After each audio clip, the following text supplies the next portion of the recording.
किताबें जो थी हाथ से लिखी जाती थी, जिसको मैन्युस्क्रिप्ट कहा जाता है।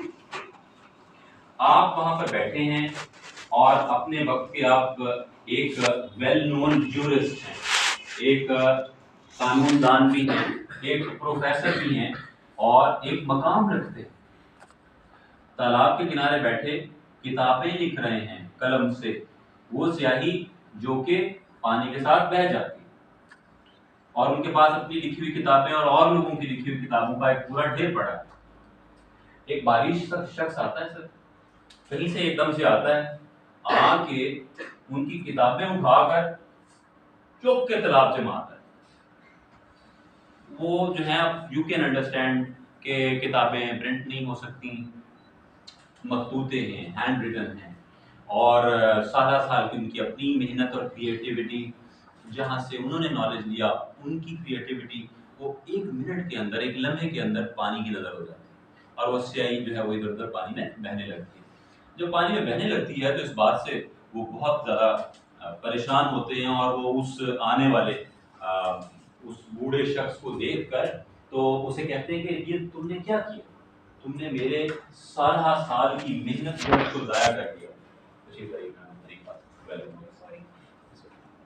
तो साल की मेहनत ज़ाया कर दी। जब इसके ऊपर बात होती है तो वो ये कहते हैं कि ये बताओ कि ये किताबें किस काम के लिए हैं। तो जलालुद्दीन रूमी कहते हैं कि ये किताबें जो हैं, तुम्हें इस बारे में क्या पता कि ये किस काम के लिए, किस मौजू के ऊपर ये किताबें हैं, तुम ये नहीं जानते। ये जुमला बोला, तुम ये नहीं जानते।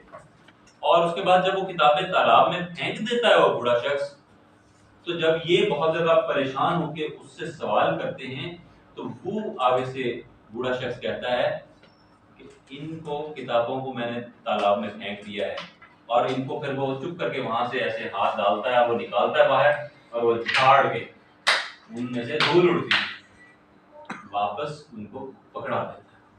वो आने वाला शख्स जो था, उनका नाम शम्स तबरेज़ी था। और जब वो ये मंजर देखते हैं मौलाना जलालुद्दीन रूमी, तो हैरान होकर पूछते हैं कि ये सब क्या है। तो मैम आप आगे तशरीफ लाइए प्लीज। तो वो तो तबरेज़, मौलाना शम्स तबरेज़ कहते हैं कि ये अब आपको नहीं पता, ये अब आपको नहीं पता कि ये मैंने क्या किया है। तो इसके ऊपर फिर खैर उनका बाद में मुकालमा चलता है, लेकिन हमारा यहाँ पर जो टेक अवे है वो ये है कि उस मुकालमे के दौरान एक बात और होती है। शम्स तबरेज़ कहते हैं कि मेरे पास अल्लाह से दिया हुआ अल्लाह का इल्म, और मैं चाहता था कि कोई ऐसा तालिब इल्म जो कि दिल से उसको रिसीव करना चाहे, मैं उसको दूं।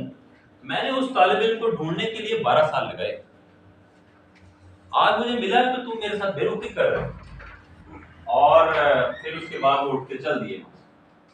फिर वो पीछे पीछे चले। मौलाना जलालुद्दीन रूमी मिलाकर फिर कहीं इनकी आपस में बात में मुलाकात हुई। इसके बाद 2-3 हकायात हैं।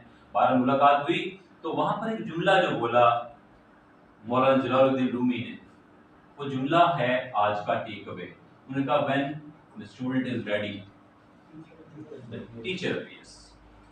ये टीचर की शक्ल में भी हो सकता है, ये कहीं पे किसी रिक्शे के पीछे लिखी हुई कोई बात भी हो सकती है, ये कहीं पर किसी चिंगी में बैठी हुई, साथ बैठी हुई सवारी की हुई कोई ऐसी बात भी हो सकती है जो आपकी जिंदगी बदल गया। लेकिन क्या हमारा कान, हमारी आंख, हमारा दिल उस नई बात को, उस नुस्खा कीमिया को रिसीव करने के लिए एट्यून्ड है? क्या वो उस फ्रीक्वेंसी पे है या नहीं है? ये ज्यादा इंपॉर्टेंट बात। इससे आगे चलते हैं और हम इससे अगली बात करते हैं।